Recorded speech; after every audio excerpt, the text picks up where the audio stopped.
Pencil birds story time. అది రామాపురం అనే గ్రామం. ఆ ఊరి చివర్లో ఒక పూరి గుడిసె ఉండేది. అందులో కావ్య అనే 7 ఏళ్ల పాప తన తల్లితో కలిసి నివసిస్తూ ఉండేది. కావ్య చాలా అందంగా ఉండేది. ఎప్పుడూ ఆడుతూ పాడుతూ అల్లరి చేస్తూ చాలా సంతోషంగా జీవిస్తూ ఉండేది. కావ్య వాళ్ళ అమ్మ చాలా రోజుల నుంచి అనారోగ్యంతో బాధపడుతూ ఉంటుంది.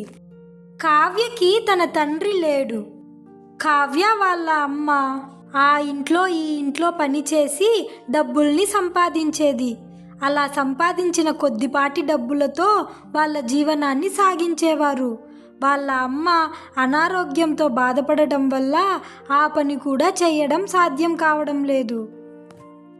వాళ్ళకి పూట గడవడం కూడా చాలా కష్టమైపోతుంది. అమ్మా, ఇప్పుడు నీ ఆరోగ్యం ఎలా ఉంది? నిన్నిలా చూస్తుంటే నాకు చాలా బాధగా ఉందమ్మా. కావ్య, నాకు బాగానే ఉందమ్మా. నువ్వు నా గురించి ఎక్కువ ఆలోచించకు. నువ్వు బాగా చదువుకోవాలి. నువ్వు బాగా చదువుకొని గొప్ప స్థాయికి వెళ్ళాలి. అదే నా కోరిక. నువ్వు నా కోరిక నెరవేరుస్తావు కదూ? అవునమ్మా, నేను బాగా చదువుకుంటాను. బాగా చదువుకొని మంచి టీచర్ అవుతాను. అందరికీ చదువు నేర్పిస్తాను. మంచిది తల్లి, నీ కోరిక ఖచ్చితంగా నెరవేరుతుంది. నా గురించి నాకేం బాధగా లేదు కావ్య. నా బాధంతా నీ గురించే. నేనున్నా లేకపోయినా నువ్వు చాలా ధైర్యంగా ఉండాలి. ఆ దేవుడే నీకు తోడుగా ఉంటాడు. నువ్వు అనుకున్న లక్ష్యం సాధించాలి. నువ్వలా మాట్లాడకమ్మా. నువ్వలా మాట్లాడుతుంటే నాకు చాలా భయంగా ఉంది. నీకేం కాదు. నువ్వు ఎప్పుడూ నాతోనే ఉంటావు. అలా కొన్ని రోజులు గడిచిపోతాయి. కావ్య తల్లి అనారోగ్యంతో మరణిస్తుంది. కావ్యకి ఏం చేయాలో అర్థం కాక దుఃఖంలో మునిగిపోతుంది.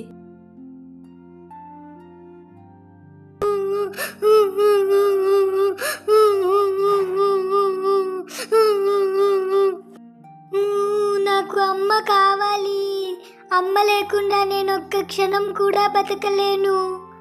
ఇప్పుడు నన్నెవరు చూసుకుంటారు? రోజు నాకెవరు స్నానం చేస్తారు? నాకు ఎవరు వంట చేసి తినిపిస్తారు? నేనెలా బతకాలి? కావ్యకి ఇక నుంచి ఎలా బతకాలో అర్థం కాక పుట్టెడు దుఃఖంతో ఏడుస్తూ ఉంటుంది. రాత్రంతా అలానే గడిచిపోతుంది.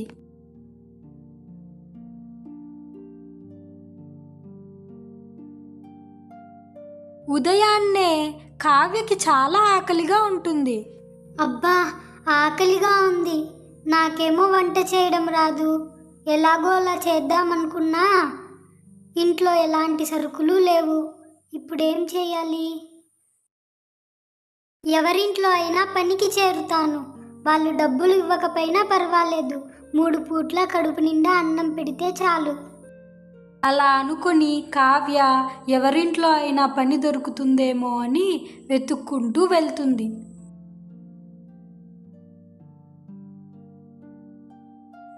కావ్యకు శాంతి అనే ఆవిడ ఇంటి బయట ఊడుస్తూ కనిపిస్తుంది. శాంతి ఆంటీ, నిన్న మా అమ్మ చనిపోయింది. నన్ను పట్టించుకునే వాళ్ళు ఎవ్వరూ లేరు. నేను మీ ఇంట్లో పని చేస్తాను. మీరు నాకు 3 పూట్ల అన్నం పెడితే చాలు. డబ్బులు కూడా ఇవ్వాల్సిన అవసరం లేదు. చూడమ్మా కావ్య, నీ పరిస్థితి నాకు అర్థమవుతోంది. కానీ మాకే పూట గడవడం చాలా కష్టంగా ఉంది. నిన్ను ఇంట్లో పెట్టుకొని పోషించుకోవడం మా వల్ల అస్సలు కాదు. నువ్వెళ్ళి వేరే ఇంటిని వెతుక్కో. శాంతి అలా చెప్పగానే కావ్య చాలా బాధపడుతూ లక్ష్మి ఇంటికి వెళ్తుంది.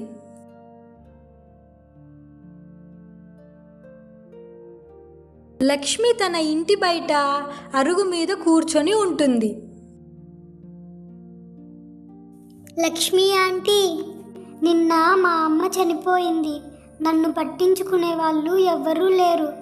నేను మీ ఇంట్లో పని చేస్తాను. మీరు నాకు 3 పూట్ల అన్నం పెడితే చాలు. డబ్బులు కూడా ఇవ్వాల్సిన అవసరం లేదు. చిచ్చి, నీ మురికి చేతులతో మా ఇంట్లో పని చేస్తావా? చిచ్చి దరిద్రం, వెళ్ళు వెళ్ళు, ఫస్ట్ ఇక్కడి నుంచి వెళ్ళు. పని లేదు ఏం లేదు, ఫస్ట్ వెళ్తావా లేదా? కావ్యకు ఏం చేయాలో అస్సలు అర్థం కాదు. ఏడ్చుకుంటూ దగ్గరలో ఉన్న దుర్గామాత గుడికి వెళ్తుంది.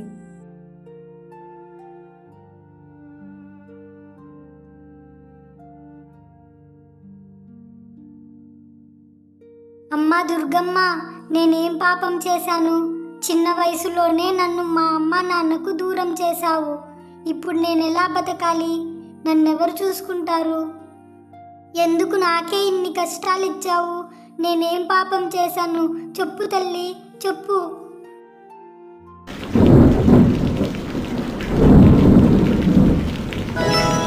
బాధపడకు తల్లి, నిన్ను చూస్తుంటే నాకు కూడా బాధగా ఉంది.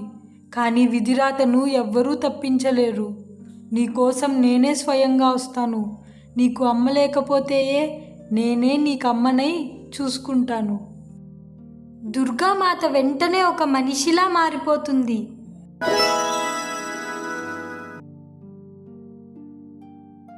సాక్షాత్తు ఆ తల్లియే ఒక మనిషి రూపంలో భూమి మీదకు వచ్చి కావ్య దగ్గరకు వెళ్తుంది. కావ్య, ఎందుకు ఏడుస్తున్నావు? నేను నీకోసమే వచ్చాను. నీకు అమ్మ లేకపోతే ఈ రోజు నుంచి నేనే నీకు అమ్మ. పద, మన ఇంటికి వెళ్దాం. ఎవరు మీరు? నిజంగా మీరు నాకు అమ్మనా? నన్ను మా అమ్మలా చూసుకుంటారా? కానీ మా అమ్మలాగా నన్ను వదిలేసి వెళ్ళిపోరు కదా. నేనెక్కడికి నిన్ను వదిలేసి వెళ్ళను. ఎప్పుడూ నీతోనే ఉంటాను కావ్య. పద, మన ఇంటికి వెళ్దాం అని దుర్గామాత చెప్పగానే కావ్య ఇంకా దుర్గామాత ఇంటికి బయలుదేరుతారు. కావ్య, ఈ రోజు నుంచి నేను కూడా నీతో పాటు ఇక్కడే ఉంటాను. నన్ను నువ్వు అమ్మ అని కూడా పిలవచ్చు. థ్యాంక్స్ అమ్మా. అమ్మా, నాకు చాలా ఆకలిగా ఉంది. నీకు తెలుసా, నేను అన్నం తిని 2 రోజులవుతోంది. అయ్యో, మాటల్లో పడి ఈ విషయమే మర్చిపోయాను. ఆగు, ఇప్పుడే వెళ్ళి నీకోసం రుచికరమైన భోజనం తయారు చేస్తాను. దుర్గామాత స్వయంగా తన చేతులతో కావ్య కోసం రుచికరమైన భోజనం తయారు చేస్తుంది.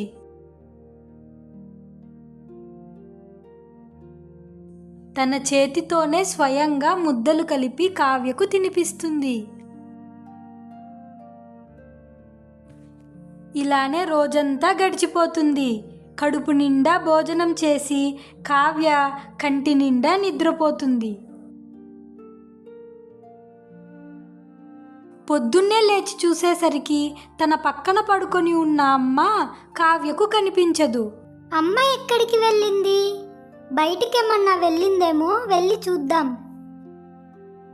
దుర్గామాత ఇంటి బయట ఒక మాయా మెషిన్ తయారు చేసి ఉంటుంది. అప్పుడే కావ్య దుర్గామాత దగ్గరకు వస్తుంది. ఇది నీకోసమే తయారు చేశాను. ఇది మామూలు మెషిన్ కాదు, ఇది ఒక మాయా మెషిన్. ఇది మాయా టపాసులు తయారు చేసే మెషిన్.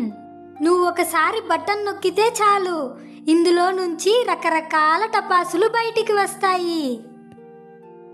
కావ్య చాలా సంతోషంతో ఆ మెషిన్ బటన్ నొక్కడం మొదలు పెడుతుంది.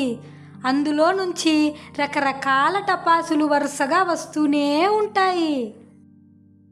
అది చూసి కావ్య చాలా ఆశ్చర్యపోతుంది. మరుసటి రోజు దీపావళి ఉండడంతో చాలా టపాసులు తయారు చేసి వాటిని అమ్మాలి అనుకుంటారు.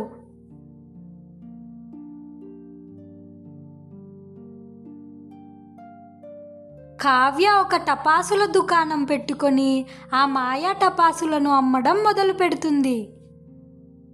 ఆ టపాసులు చూడడానికి ఎంతో ఆకర్షణీయంగా అందంగా ఉండడంతో ఊర్లో ఉన్న వారంతా ఆ టపాసులు కొనడానికి ఎగబడతారు. చిన్నపిల్లలు, పెద్దవాళ్ళు అందరూ ఆ టపాసులను ఎంతో ఇష్టపడి కొనుక్కుంటారు.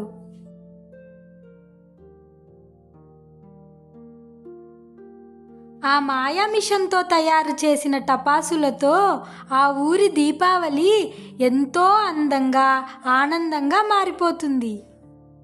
ఆ ఊరి వారంతా ఆ రంగురంగుల టపాసులను కాల్చుతూ ఆ దీపావళి సాయంత్రాన్ని ఎంతో సంతోషంగా గడుపుతారు.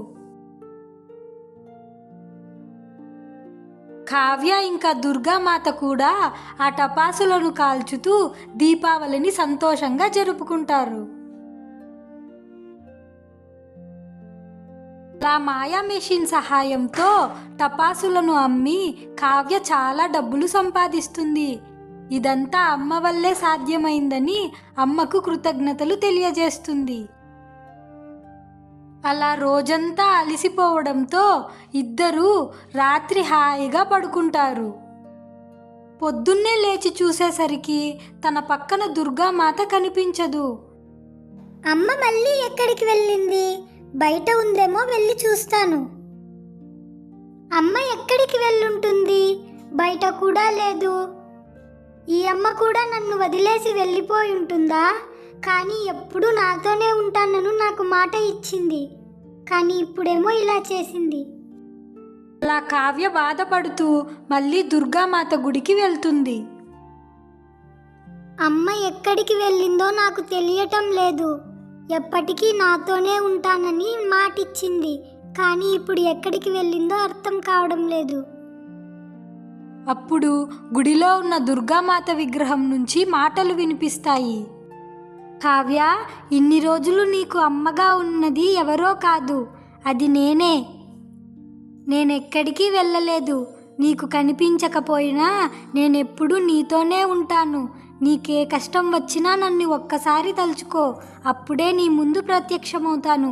నీకిచ్చిన మాయా మెషిన్తో నువ్వు డబ్బులు సంపాదించుకొని హాయిగా జీవనాన్ని కొనసాగించు అని దుర్గామాత చెప్పగానే కావ్యకు ఇన్ని రోజులు తన అమ్మగా ఉన్నది దుర్గామాతనేనని అర్థమవుతుంది. సబ్స్క్రైబ్.